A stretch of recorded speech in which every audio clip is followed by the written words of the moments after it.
Good afternoon, everyone. We want to welcome you to the Plant This, Not That, a look into invasives. We're here with Big Dave. Remember, we will have the chat going, so if you have any questions, please drop your chats in there, and either Casey or I will get an answer to you, or we will stop and ask Big Dave the question. So we're going to get it going right away so that everybody can hear everything he's got to say. So Dave, you're up. All right. Hello, everybody. I am going to tell you what you're allowed to plant, right? That's what I'm going to do.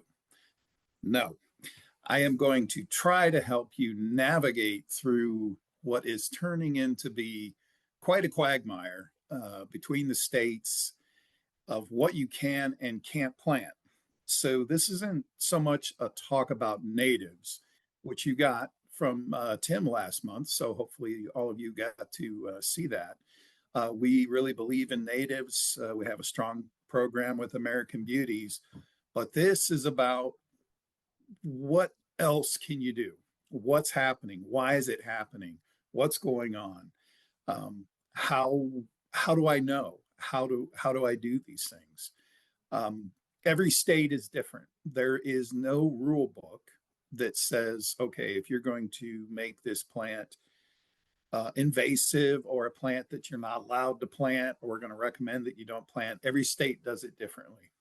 Every state has its own rules. The only thing they can't do is they can't supersede the rules of the federal government, and the rules of the federal government are pretty broad. You can't transport kudzu vine, right? There's some stuff in there. It's not much. So it's all over the place. Some states you can plant Barberry, some states you can't, some states there are exemptions for cultivars, some states there aren't. So I'm going to do my best to go through this. Just to explain how we operate is in our system, and I have this big giant list of papers, you can print half a forest of the different states and the different plants that we have turned on or off by state. So we at least try not to ship you something that is quarantined not to ship in the state. Now, the way the rules are, we can ship anything we want, right? It's the person who receives it is the person who's taking liability. Willoway has no sway over other states. We can't even sit in on any of these invasive councils. That has to come from you. You have to participate in whatever mechanism your state is using. They don't always go through the Department of Ag. They don't always go and get extension involved. They're all done differently. So, but what we try to do is we try to stay up to date on the individual state laws and at least turn them off. But at the end of the day, it's been very difficult to keep up with it. So you really need to get involved, watch what you're bringing in, make sure that you're complying with the state's rules. Every state's different too on the penalties. Some states don't do this, and that's as far as it goes. Some states will say they'll call the sheriff and have you hauled away. So it's all over the place. We think it's a bit crazy. We think there are plants out there that are invasive that we should be very careful of. And then there's others on the list that we scratch our heads, probably similar to what you do. So let's dive in and let's get started. All right, so Euonymus fortunei, this is starting to pop up here and there, different states out there. I have not seen anyone yet with a cultivar exemption. So if they're saying Euonymus fortunei, they're doing the whole scheme of things, right? And I have seen straight fortunei get out of hand in a wooded setting here in Ohio, and it is not pretty. So I have seen that, but are like some of the other newer varieties going to do it? I'm suspicious that they would, but if you're looking at this and your state has this on the list, if anything, a lot of states are publishing, and it doesn't necessarily come from the government side, but it comes from an organization within the state saying, don't plant this, so they're actually advertising not to plant these varieties. So let's look at some alternatives here that we can do for fortunei. So Aronia Escape Mound, it's been out for a little while. It's in the Proven Winner program. Very good. It can fill an area, fantastic for ground erosion. Beautiful red fall color, stays short, tough plant, can take all kinds of conditions. That'll get you kind of close. Also, the new series of Potentilla. A lot of times, Potentilla, it's a kind of a mountain rangy plant where it needs moisture, but it needs extremely well-drained soil, which in a lot of cases we don't have. But these new Potentilla, the Happy Face series, do very well in tough conditions. So maybe consider that as an alternative. Also, euphorbia. So if you're looking for those color mixes in there, that Fortunae, some of the colors you get from the golds, that would be a great choice that you could go to.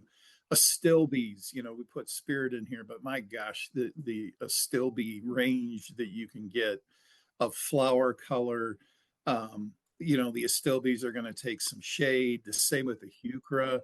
We put green spice in there. It kind of gives you those two-tone green colors that a lot of times you're looking for from Euonymus fortunei. I think these are some really great alternatives, and they're not going to get out of hand in the landscape, which is super important. And I don't expect to see these on any kind of invasive list. So sedum also. There's a whole range of sedum. Kelly, sedum, do you need them? Yep, we need them. So there's all kinds of sedum. We really love dazzleberry and then lime zinger. Very tough, very colorful throughout the year. They'll fill in an area. You can step on these things and they'll come right back. So, I mean, what else can you ask for? So make sure you're looking at sedums. I think sedums are underused right now, especially with some of the new cultivars out there. I think this is a much better way to go to stay out of that invasive side. All right. So red barren grass. So this is actually on the national list, but the national list really doesn't have teeth to it. And they also recognize that they listed straight Emperata, where they kind of allow red barren. Most states are turning to call this invasive. Now, I have never seen this. Maybe some of you have in a native setting where it got out of hand, but that is what makes up this big giant list here, mostly of different states that have this now listed as invasive. And now we're trying to figure out what our next steps are, because there's so many states that it's popping up on the invasive list. And Lespedeza can be in that same kind of category. You'll get different fall colors in it.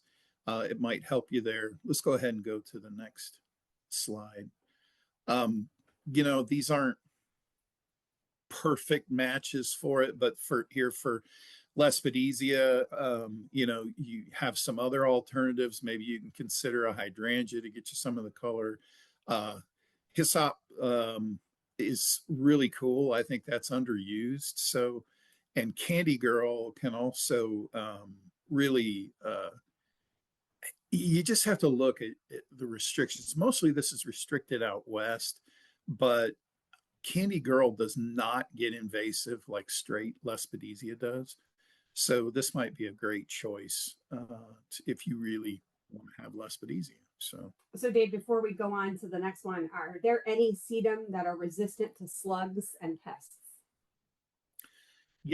I think that the slug thing, the smaller leaf, they're tougher, especially the types that are grown for living roofs are probably tougher towards the slugs than some of the big thick leaf ones. So if you have a really tough situation, I would go towards that. What's the fire one that we have? Carpet. Flaming carpet. So that's a great one, flaming carpet. That'll get you different colors. It'll get you a bloom, different textures, and it should be very tough around slugs. So, yep. Okay. Thanks, Christopher, for the question. All right. So here we go. So we're going to dive into red parent grass. What can we use? So lady in red, you're like, Dave, that's like really green, but it has these red veins in it, and as it gets through the season, you'll get a little more red color. Think about the heuchera. I mean, we got black forest cake, but there's all kinds of heuchera out there, right?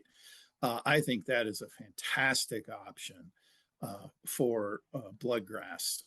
We really should be pushing the heuchera.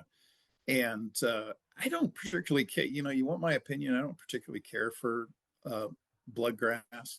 When it's done for the season, whew, it's ugly. So, let's steer away from that, where the heuchera will give you much better color all year. Obviously, you can go towards the astilbes. You can get, we can go into the purple leaf astilbes. We have the different flower colors. Think about something out of the box like spigelia. It gets these red tips against the green. It kind of gives you that color. It can fill an area in very well. So, think of spigelia. Get that in there. Barberry. So, this one can be a tough one. Some states have allowed the exemption of the certified sterile that we carry, which is Crimson Cutie, and Lemon Glow, right, which is on here for the yellow. But a lot of states did not. They just said, Barberry, you can't have them. So you really have to look closely at your state restrictions to see what it is. Just because it's certified sterile, that means nothing to your state unless they have recognized it. So you'll get yourself in a catch-22 if you go, look, it's certified sterile. They're going to say they don't care. And, you'll be fighting a battle maybe you don't want to really fight. So, but let's think a little differently. So if you can't use the certified sterile like Lemon Glow, think about the Daravilla. I think Daravilla is fantastic. Daravilla does have, I would call it moderate resistance to deer. It's probably not deer's most favorite food to munch on. So it does have that. But then you got all kinds of colors. You got Kodiak Fresh and Kodiak Orange, and you can get into the reds, and you can go all over the place. And then look at the Weigelia, Bubbly Wine, which is a newer one that's out, has fantastic different color. I mean, from far away, you're not really going to be able to tell if somebody said that's a barberry over there. You might believe it until you walk up close to it. So you got some really good options here if you're stuck trying to figure out what to use in place of barberry. Then you go into the reds and the oranges, right? So we're getting into theirs. So, Daravilla again, you got the different colors. I can't say enough about Daravilla. I think that should be your go-to plant if you really find yourself in a pickle with barberry. So that should be the number one plant you think of. And I don't think most people think that way. So we just got another question, and it says, what does Willoway treat Daravilla with to help prevent leaf spots? Leaf spot in the container for Daravilla really is caused by water. So it's dew time watering is super critical. We do a general fungicide spray for them, but the biggest thing is cultural with Daravilla. So if you're watering those throughout the day, and especially the evening, where you let those leaves lay wet all the time, you will get bacterial spot. But if you can water during the dew time in the morning, soak it in real good, then let it dry out and keep that foliage dry as long as you can, you won't have issues with it. So give that a try. Excellent. One more barberry. So yeah, now we're going into the reds, right? So here we go again, Daravilla, and like I said, and then Weigelia. I don't have to talk to you about spilled wine, wine and rose, and there's some other new ones out there you can go into. So you do have options with the Weigelia, and then if your state recognize the exemption, you have Crimson Cutie you can fall back on. Crimson Cutie, fantastic plant. Good shape, really takes no maintenance. We really like it. It's a great grower in the nursery. It resists bacterial spot. We were just talking about that. It is some of the barberry get bacterial spot bad, but this one here really resists it. But there again, if your state doesn't recognize it, you're going to have to move out of that barberry range. So really what the whole Barberry thing started with, right? And it's a shame that the entire group got thrown under, is just straight Thunbergii. And most people don't realize the whole reason this whole thing started was because of soybean rust. Um, there were eradication programs done 80, 90 years ago, and that started the hatred for barberry. And it's always been a great plant, but it's always had people who hate it. So there's been this love hate for a long, long time with barberry. We're going to continue to grow. We're going to stick towards the sterile varieties as much as we can, but I think it's starting to become a losing battle. So. All right. So, there's plants like Highland Park. There's some places you can't do it. And especially Crimson King is getting noticed. I don't know. I, I've never seen this anywhere where it wasn't planted, but apparently people have found it in wooded areas or parks or whatever and are finding it to be invasive, right? This is the true red leaf maple or Norway maple, not the red maple, right? So what do? Um, Red Emperor is one that we brought on a few years ago. This is a Japanese maple.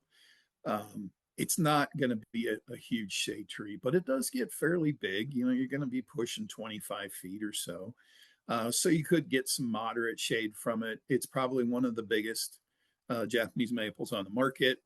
Very tough, very cold hardy, um, great plant. Other than that, when you're talking shade, right, you're going to have to move into, the green leafy things. You're going to have to be into the sugar maples or the true native red maples. Um, People love that color when they see them, they got to have them. But it's starting to creep in out there. So this is one that I would suggest get involved on. This is a shame to lose, Crimson King um, on the market or Norway maples. That's a shame. So that should be something you fight. You go to these meetings, you go, please show me where you see this. I want to see where this got out of hand. I want to see why it's showing up on the invasive watch list. That's the first place you start. Every state, for the most part, has a watch list, and then it moves from a watch list to a restricted list. You got to catch it at the watch list. Once it's on the restricted list, it literally becomes law. They push it through legislation and it becomes a law. And it is impossible to get rid of that law. So catch it before it gets there, get involved. These forums are open to everybody. They have to be. Whenever you're changing a law, there has to be that's part of living in America. There is a public hearing that they have to hold on this. That's when you have to get in there and you got to let your voice be heard. All right, Callery pear. So this one's been talked about for a while. Callery pear, for the most part, is listed for a lot of states as invasive, right? Um, it's unfortunately, I would agree with this one, but then I don't agree with what you do, right? I mean, they're everywhere and they mow them like hedgerows in Ohio. So I don't know what you're going to do telling someone you can't plant it. The cat's already out of the bag, but it is what it is. The time to do something with this was probably 40 years ago, 50 years ago. It did get out of hand. So there is some merit to really watching some of these plants. You got to be careful. I get it. But there are some alternatives that we can look at. So we can definitely be looking towards the Amelanchier, to give you slightly later bloom time, but still get you that white mass plus Amelanchier, service berry. Wildlife, fantastic for wildlife, better than Callery pear is. And also, Kelly, we can make wine from it too.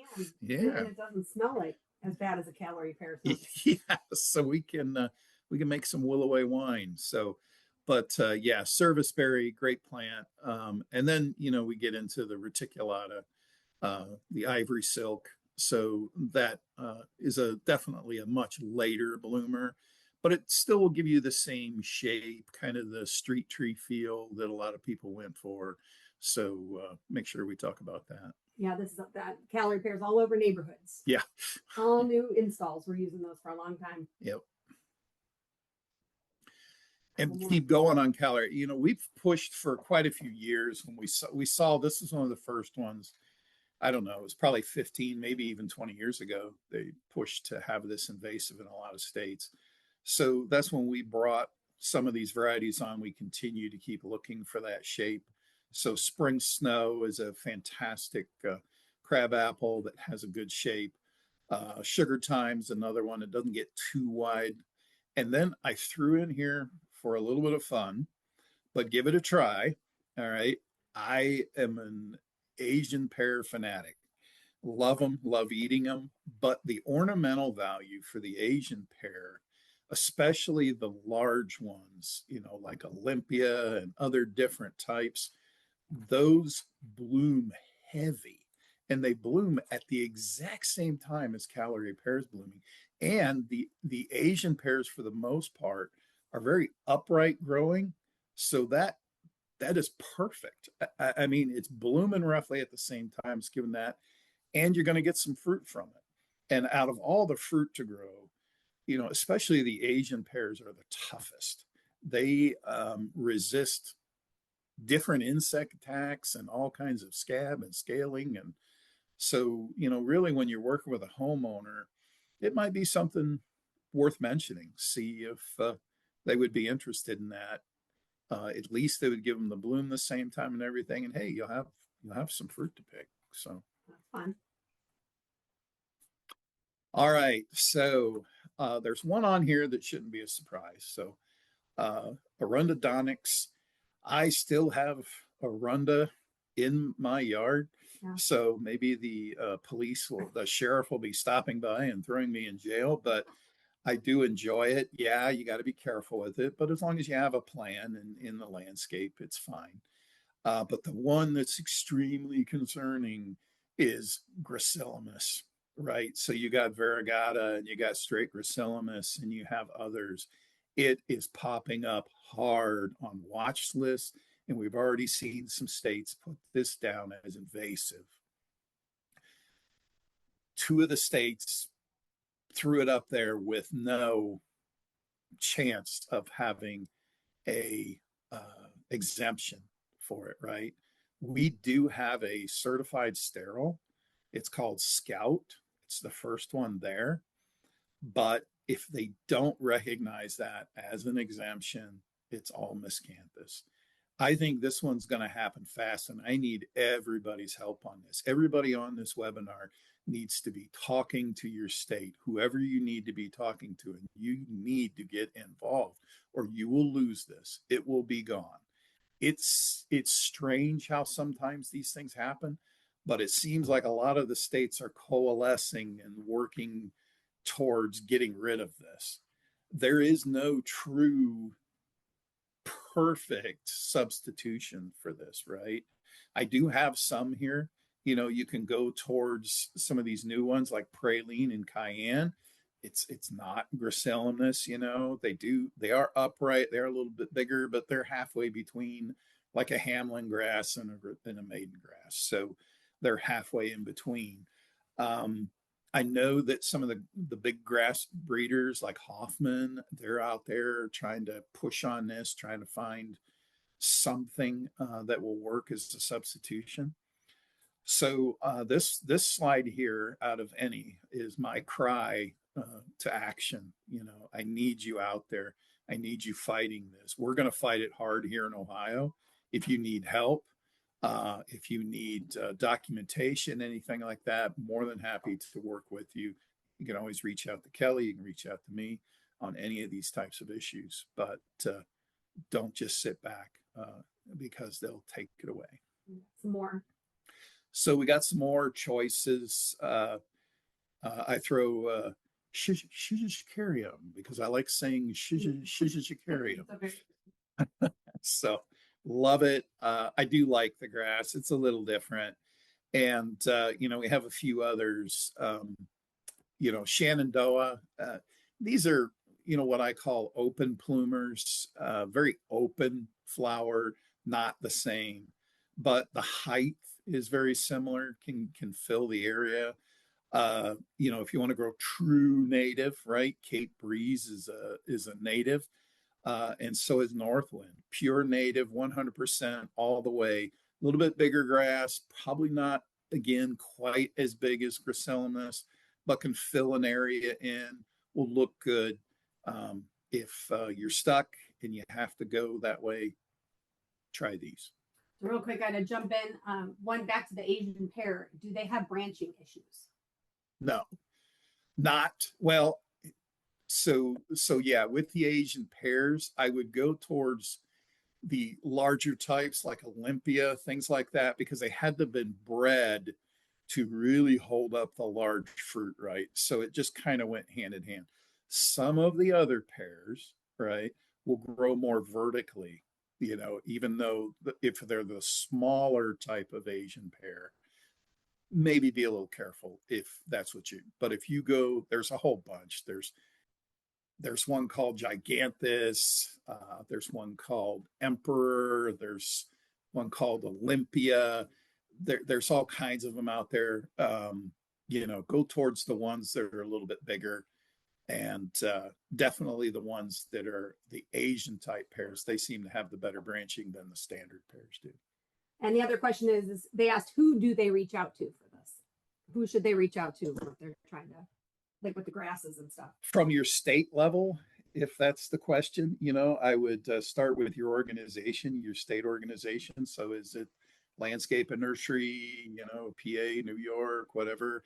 That's the place you can start. If you don't know there, the greatest place to start is through AmeriHort. Hopefully all of you are taking advantage, your American Hort members. That is a fantastic place to start. Is there, they will sign you up and get you involved, and they will connect you with it. That's the easiest way to go.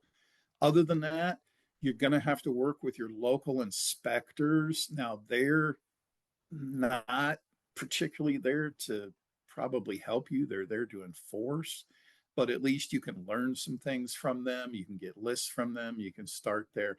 I will tell you that sometimes they make this difficult to find until it is done, right? They go, hey, there's a public hearing coming. And that's literally what they do. And they kind of hide it through so they can push their agenda through, which is not good. So I would really start from your state organization or through if you're an American Hort member, I would start there. And we can send out a reminder when we send the recording out after the webinar of places you can try. Yeah. All right.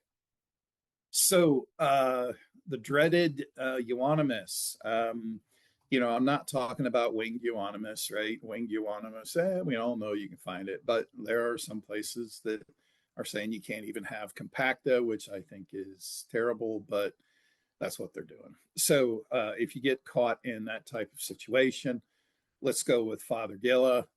You'll get that red fall color at the same time. Burning bush is going to be giving you that color. You can go different ways. We have Mount Airy, we have Legend of the Small.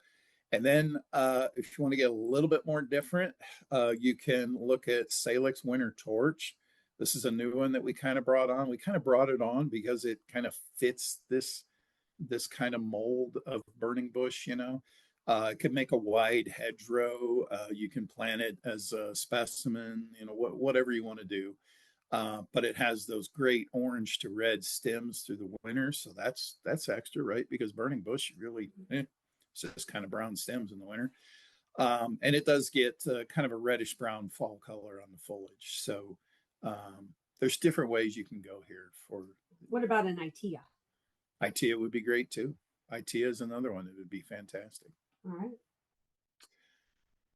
Boxwood. Now, boxwood is not listed as invasive, but we all know the problems with boxwood. Now, there is, if you are in Tennessee, there is restrictions from Tennessee moving boxwood into the state. It is extremely difficult, and it doesn't look like they're going to make it any easier. So if you're buying boxwood and you're in Tennessee and you're out of state, um, you really have to be aware of that you got to make sure that you're buying the product from somebody who is aware of it, who has the certifications. You better get a copy of the certification on hand. So you can, like Willoway can ship into Tennessee, but we have to have inspections and certifications done. But if you find yourself in the pickle, where can you go, right? We've talked a lot about the new boxwood, the new gens that are out there, and some of the other ones like Little Missy and Little Mister is coming. But also look towards, we're doing this new rhododendron bloom box. It kind of looks like a boxwood from a distance, very low maintenance, has a similar shape, and it blooms in the spring. How about that? Chamaecyparis, so the wells maybe is a little more upright. You have different types of Chamaecyparis you can go with. Maybe that's the way you want to go. It seems like a lot of people are going towards Mr. Bowling Ball. If I had a nickel for every Mr. Bowling Ball we shipped, I'd be rich. So we move a lot of Mr. Bowling Balls. There's a good reason for it. It's a great plant, very tough, low maintenance. So it kind of fits that shape, fits that bill. And then just a few more, a lot of people are going towards the glabras. Probably a lot of glabers are very tough to secure for spring. That seems to be a plant that everybody's moving towards as an alternative to boxwood. You also have the crenatas. We've been working and breeding crenatas for almost 30 years now that I've been involved with it. And there's some nice ones. Chili Willy is a very tough one. Crenatas aren't always known for being tough, but this one here can seem to handle northern Ohio weathers just fine. And then you got some national brands out there like Chubby Hubby and the Crenata, which will give you that upright kind of shape. We have another question here from Carolyn. Is the rhododendron bloom box deer resistant? Yes. Yes. Okay. There you go. It is. Yep. And then this here is just a little bit, we wanted to talk about why are the things happening?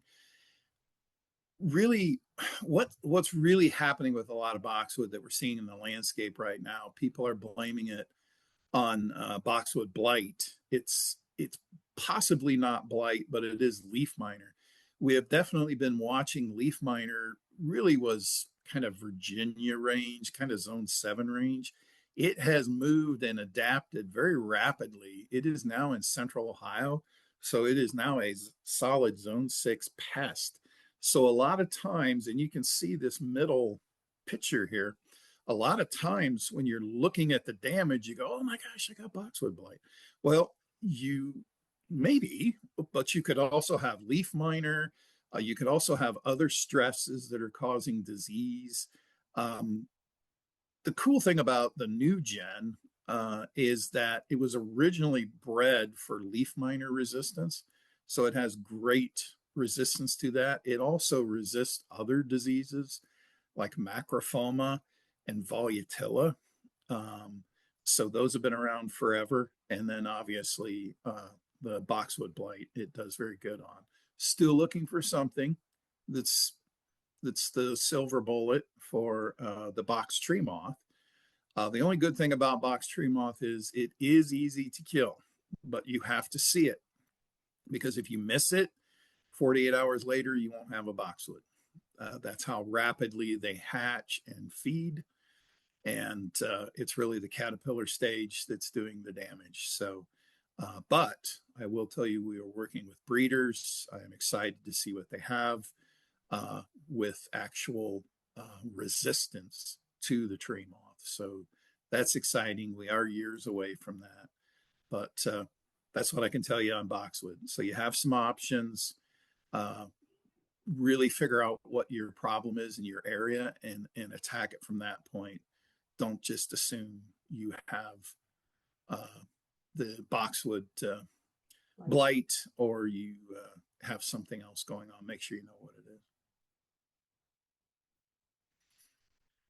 All right, other plants to consider. So these are plants that might give you some shapes and colors out there that can help you, right? So they're a little off the wall, but we have been seeing them get new life, new vigor. So Oxydendron arboreum. Oxydendron is an old plant, been around for a long time. We have done just a little bit of selecting. There's no crossbreeding or anything going on, just trying to pick the ones that have a little bit better shape. We do run these here at Willoway through American Beauties, and we're getting a little bit better growing it. So that gives you some different options, very waxy leaf. I like it because of that. It does get colors in the leaf too, so it's very unique. Perodia is really starting to go crazy out there. It can be a little bit of an unruly tree, and you can see that from here. It's not a super neat street tree, but there's a lot of interest in Perodia. People want to see it come on. And then the new prunus that are coming out with the colored leaves are fantastic. This picture doesn't do it justice because some of the leaves, as they get older, they turn green to the inside. And man, that green color on nice, clean green color foliage with the purple foliage on the outside, you can see that thing from a mile away. And we have two. We have the upright one here, and then we have a pendulous type. So you got some interest there. So we do have a question. Do we see any hardiness issues with Perodia vanessa? No, I think we're okay. Well, here in Ohio, I don't know. I don't have enough experience with it in like Chicago North areas, or if we're pushing up towards Maine or anything. But I know here in Ohio, I would feel pretty confident with it in Ohio. So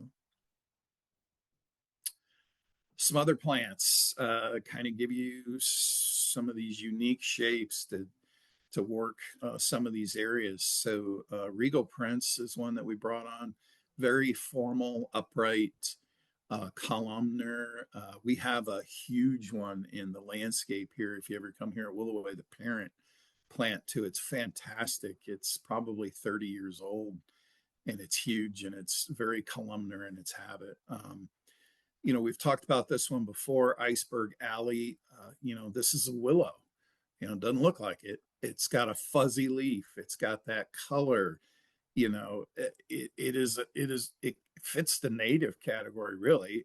I mean, it is a cultivar, but this is bred from native willows, so it's not some exotic one that was brought in. And the same with Sambucus, elderberry. You can get all kinds of colors now, flower colors, different things. These elderberries aren't really known for producing a lot of fruit. They will produce a little bit, but elderberry can lend itself well to the landscape. So Solidago, I think it's, now that we're getting to some more compact types, they're not 5 feet tall and taking over an area.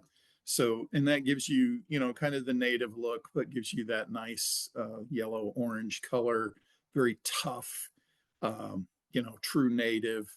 So that's kind of cool. Sorbaria. Sorbaria, I think, is a very underused plant. Cherry on top was named because it gets the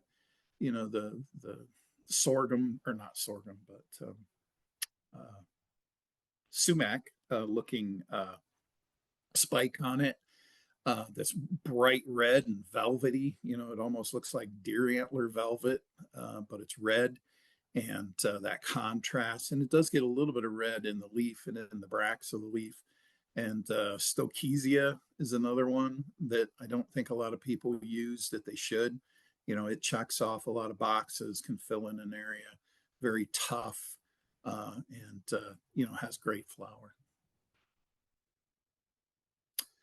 And then the elms. So, Dutch elm disease, we all know, went through and wiped out the elms. So these are, geez, breeding that has gone over for 50 years in some cases from universities. So we do still have a couple of them. So this is Princeton. It is, resistant to Dutch elm disease and the beetle. And then, think about Zelkova. Zelkova will also give you kind of that shape of tree.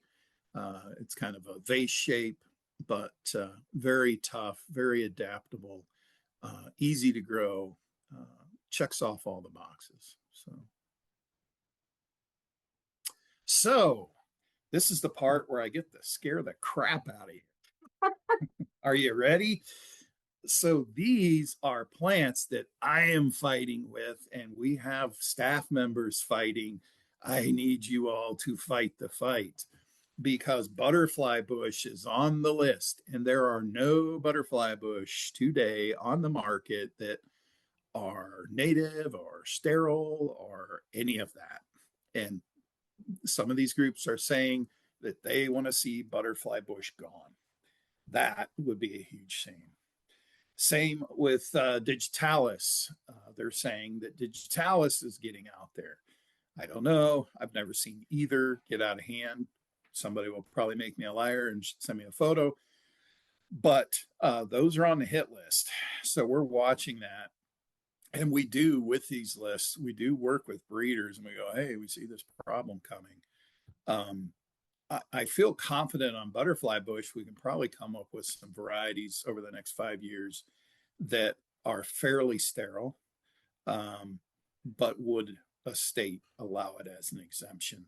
Again, that is up to you guys. So wisteria, I have seen wisteria get out of hand. It's usually from a planting on an edge of a property and then it takes off. You can usually fairly easily find the source where it came from, and it's over 40, 50, 60 year time period. But hey, it can grow up in the tops of tree canopies, and no different than what grapevines will do in a forest, and it can cause destruction that way. Japanese spirea. This is all of your spirea. These are your proven winner spirea. These are your little princess spirea. These are all of those. There are people out there that want to see this gone. Japanese honeysuckle, this is already on some invasive lists. It's back and forth. I don't know if this is the hill I would really die on, but that's where it is. Tropical milkweed. This isn't so much for where we are here in Ohio, but it is getting into zone 7 areas, a little bit into zone 6. If you are carrying this in your garden center, I don't know if that's a plant you'd want to carry.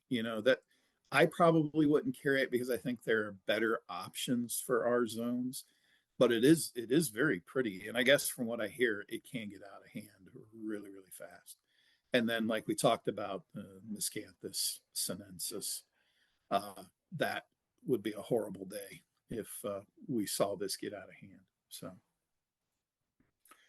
So there are just a couple of interesting things, and I'm going to call out your states, right? So Connecticut, we didn't talk about this, but Connecticut just made Rhamnus, right? It made the hit list. That includes fine line. So it's also in Illinois, which it's been there for a while. So fine line, you can't do it in Connecticut anymore. You can't do it in Illinois. And I think they're going to keep rolling through that list. So we had a comment from Chelsea. She said, from what she understood, the tropical milkweed is a problem because monarchs lay their eggs on it and their larvae cannot eat it. Yeah, and that's what I'm talking about. It's not a plant I care to see grown. That's probably one on the list where I go, okay, that's fine. Get rid of it. Because I do, like I said, I do think there's better options. New Hampshire is really going crazy on the Norway maples. I don't know, for whatever reason, they have it out for the poor.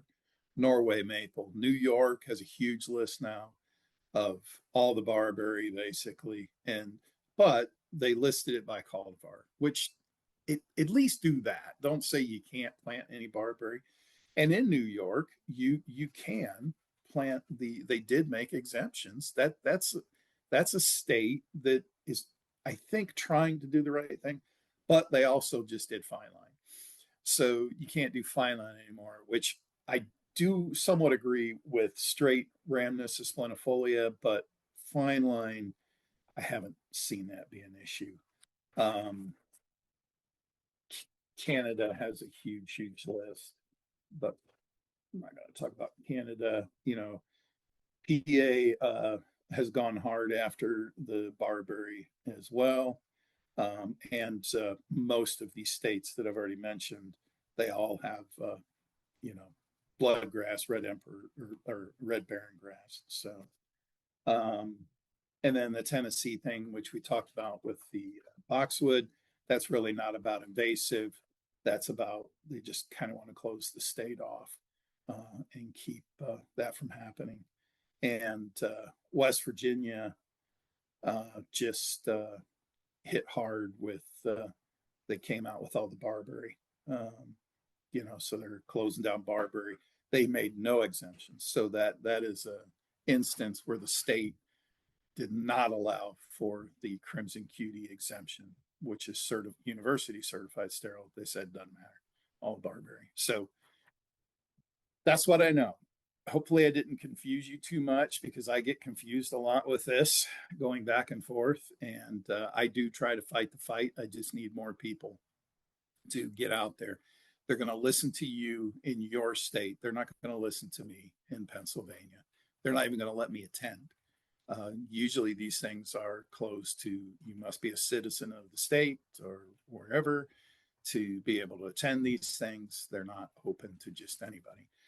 So that's where it's important to get involved. You have to play detective. You have to get involved. They don't make it easy. In a lot of cases, you know, I don't know. Some of the states have listed that it's up to the sheriff to enforce it. I'm like, what sheriff is going to come to your place and take your plants away? I don't know. There's sometimes these things get ahead of any rational thought. So I'm not a person who's particularly sold on there must only be natives in the landscape. I don't believe that. I believe that there is room for a multitude of plants. We just have to be responsible. We have to watch, make sure that we're not bringing in exotic pests, make sure we're not knowingly planting something that will get out of hand, and you know, maintain the landscapes.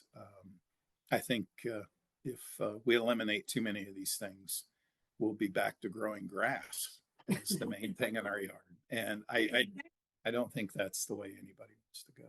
So. Well, we did get one more comment, and this is from Anna.